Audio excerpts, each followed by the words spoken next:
What's up, y'all? This is Roklan. Welcome back to Roklan Reacts. Today we're going to do Greg Giraldo, and this is called Best Stand-Up Comedy. I think it has some of his roast things in it, and it also might have some of his stand-up, but I'm not sure. We're going to check it out now. Make sure you guys like and subscribe, and here we go. Pam, the beautiful goddess. Hi, Pam. Too loud? I'm sorry if that's too loud. Yeah. Pam, I love you, Pam. I've been a fan of yours for so long, but I got to say, watching you in that sex tape was like a whole new experience for me, because up until then, I'd never seen anyone get gonorrhea before. that was weird. You're a vegetarian, but you have no trouble swallowing a moose cock. You're environmentally conscious, but you've caused more seed to be spilled in the Department of Agriculture. I don't know. I live in New York City. A lot of people say New York City is the greatest city on earth.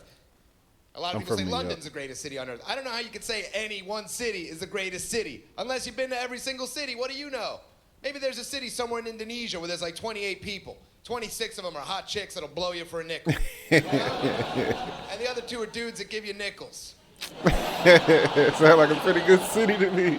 That's the kind of city you want to check out if you get a chance. You know what I mean? Before you go jumping any greatest city on earth conclusions is all I'm saying.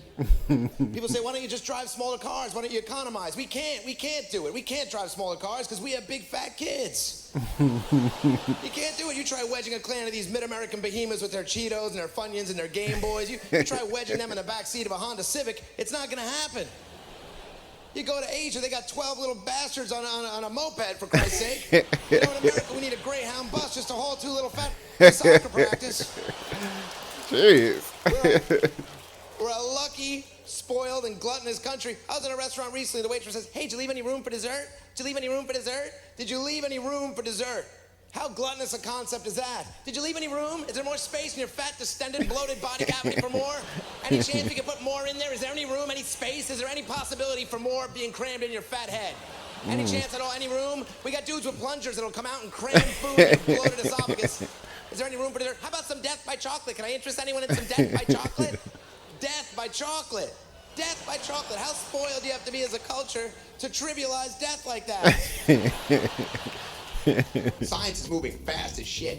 Look at the internet. Look at all the sexual shit. All technology has 2 sides to it: the good and the evil and the good. You know, look at the internet. All the porn and all that. It's amazing how I use the same machine to jerk off that I use to teach my kids to spell. You never would have seen that coming 30 years ago. Those were 2 very distinct pursuits. My father was never jamming one out to my flashcards. You know.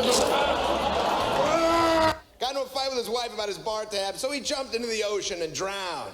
That story sounds crazy to anyone who's never been married. But I swear to God, I'm not saying this for a fact. When I heard that story, my reaction was like, yeah, I could totally see how something like that would happen. You're drunk. I'm on vacation. You're friggin' drunk. I'm on vacation. You're gonna be hungover tomorrow. We're supposed to take ice sculpting classes on the Lido deck. If you don't shut the hell up, I'm gonna jump off this balcony. Tell you something, this is an awkward situation for people like me. I mean, what the hell have I accomplished? Look at this guy's a comedy giant. I'm supposed to make fun of him. I can only dream of making 3 good movies and 40 ones. There are no interesting, famous people up here. Look, myself included, I know I'm nobody, but this was supposed to be a big night for me. I was supposed to rub shoulders with big shots. Look at these people. You've been at 40 films. The biggest movie star up here is Al Franken. An OJ roast would have drawn more star power. No Aykroyd, no Murray. You couldn't even have gotten any of those midgets you worked with in Under the Rainbow. They always brighten up a room. Bring down the midgets. We got booster seats. Right, Paul? There's booster seats. Where are the midgets? You could have brought some midgets. The guys from Oz could have them. It would have been a party. But tonight is not about midget Yeah, I would hope not. Tonight is about Chevy. And again, I feel uncomfortable trashing you. You've done things I can only dream of. Only in my wildest fantasies could I even hope to have a 6-week run hosting a talk show that made Arsenio seem watchable. Your show lasted 6 weeks. Sally Jesse Raphael's lasted 16 years. That's got to feel good late at night, huh? I don't have one for you. Well, Patrice, of course, which, you know, Patrice is here, and you know, he's having a lot of success now, which I hadn't seen him around for a while. He's been gone, and apparently he's been, at first I just assumed he had swam out to sea for mating season.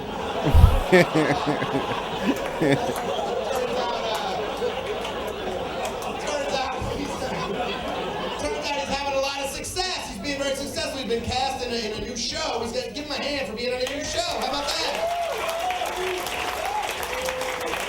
Yeah, he's on the new season of Survivor. He plays the island. 2 teams of survivors are going to battle it out in the folds of his neck fat. And then we get down to this syphilitic little cocksucker. What? Why are we even roasting you, you fucking freak? Why are we roasting Jim Norton? Normally you have to roast someone for accomplishing something, or for doing something, or for reaching a milestone. This is the first time we've ever honored someone for finding a new precancerous growth on his head.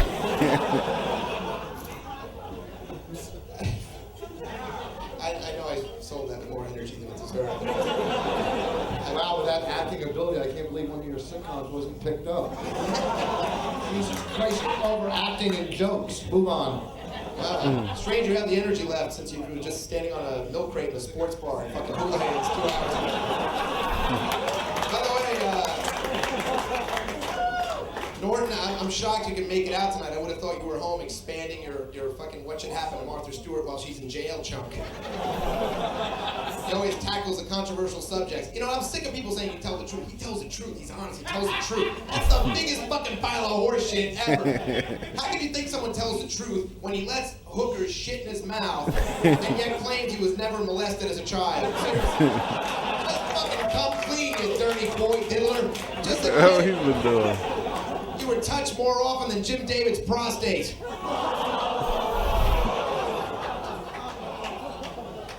What do you say about a guy who'll fuck a transvestite hooker in the ass without a condom, but then only flies Continental because they have the newest fleet? This has been fun. It's a crazy town. I was out on the street the other night. This homeless guy asked me for money, and I was about to give it to him, and then I thought, he's just going to use it on drugs or alcohol. And then I thought, that's what I'm going to use it on. People could be so harsh to homeless guys, you know. I walked behind this guy the other day, and this homeless guy asked him for money, and he looks right at the homeless guy and goes, why don't you go out and get a job, man? Go out and get yourself a job. Like, it's always that easy. This homeless guy was wearing his underwear outside his pants. I'm guessing his resume ain't all up to date. I'm predicting some problems during the interview process. I'm pretty sure even McDonald's has an underwear go inside the pants policy. Yeah, most likely. This guy's been living in the garbage for 6 months. What kind of job is he supposed to get? Hey, welcome to IBM, Smelly. Come on in. We got a job for you. Thank God you finally made it. That's your desk over there with the air fresheners on it. Make yourself comfortable. I like the look with the underwear. And it's Casual Friday, so it's all perfect. But you might want to go with, see? This guy's been living in the garbage for 6 months. What kind of job is he supposed to get? Hey, welcome to IBM, Smelly. Come on in. We got a job for you. Thank God you finally made it. That's your desk over there with the air fresheners on it. Make yourself comfortable. I like the look with the underwear. And it's Casual Friday, so it's all perfect, but you might want to go with those shoes later. We'd love to complain. We have a civil liberties union. They used to fight for incredible things for civil rights in the 60s and the 70s. You should see some of the battles they fight now. I read in the paper the other day, they were fighting minimum height and weight requirements for cops across the country. Like in Los Angeles, it was a law. The cops had to be 5 feet tall as a minimum. That's pretty reasonable, isn't it, for a cop, 5 feet? And they're fighting it because they say it's racist and sexist. Against who? Midget, pygmy, elf children? If you're 3 feet tall, you can't be a cop. Too bad. Do something else. Learn to ride a racehorse. I don't care. I don't want a 3 foot tall cop running around blowing his little whistle and jumping up and down with his little nightstick looking like a circus act broke out in the middle of a crime scene. I mean, Clapping instead of laughing. It's sort of undermines the seriousness of the whole police presence when 12 of them come piling out of a cop car at the same time. These guys have tough jobs, right? A 3-foot-tall cop, what if he's got to chase a suspect onto a ride at Disneyland?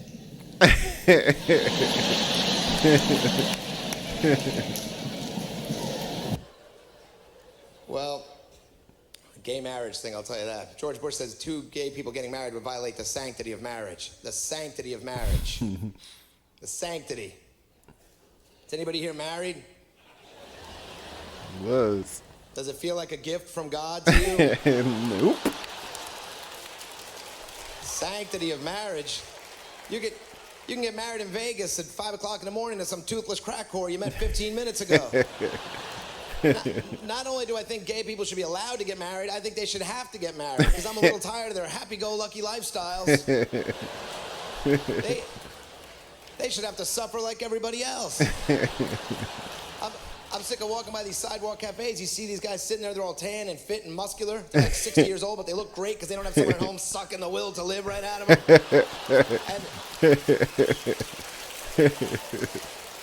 And if you had to be married, being married to a guy would be great. Could you imagine saying something and having the words you said interpreted exactly the way that you intended your words to be interpreted? That would be amazing. That would be a nice touch, wouldn't it? Remember what you said 10 years ago when we were driving in the car on the way to my mother's house? No? Oh, me neither. I'm a dude. Forget it. I was about to torture you with some fake transcription skills that I knew you couldn't really call me on, and then I was going to punish you for not remembering something that you actually never did in the first place. But instead, since I'm a dude, I'll just shut up. We can drive along, maybe listen to music, have a good afternoon after all. Being married to a guy would be great. Are there any terrorists here before I continue? I don't like to offend anyone, are there? The other day I was watching a terrorism story with my son on the news, you know, and it's like, but Daddy, how come those bad men hate us so much? Why do the bad men hate us? Isn't that heartbreaking, man? I almost started crying, you know? Because he's 18. I don't know why they hate us, dipshit. Why don't you read a paper and put it on? Which he won't do, because let's face it, as Americans, we don't know shit. We don't know what goes on in other countries. We don't read papers. What the hell's that for? We don't know anything. I was talking to this Arab guy recently, and he said, why do the Americans always support Israel? He said, it's probably because in America the Jews have all the money and they control the media, which is ridiculous and bigoted, and really only part of it. Americans don't really know what goes on between the Israelis and the Palestinians. They have no idea. So basically, really. Americans, the average American, supports Israel for one reason, because the Israelis never do this. Seriously, that's 95% of it, because the average American's like, shit, I don't know what's going on over there, but I don't like that.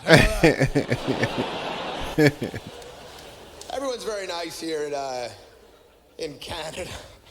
Canadians are nice. I'm not used to it sometimes. I checked in a hotel and they put me in a handicap room. But like as a nice thing, but I didn't know. She was just trying to give me the bigger room, I guess. She's like, I'll put you in the handicap room. And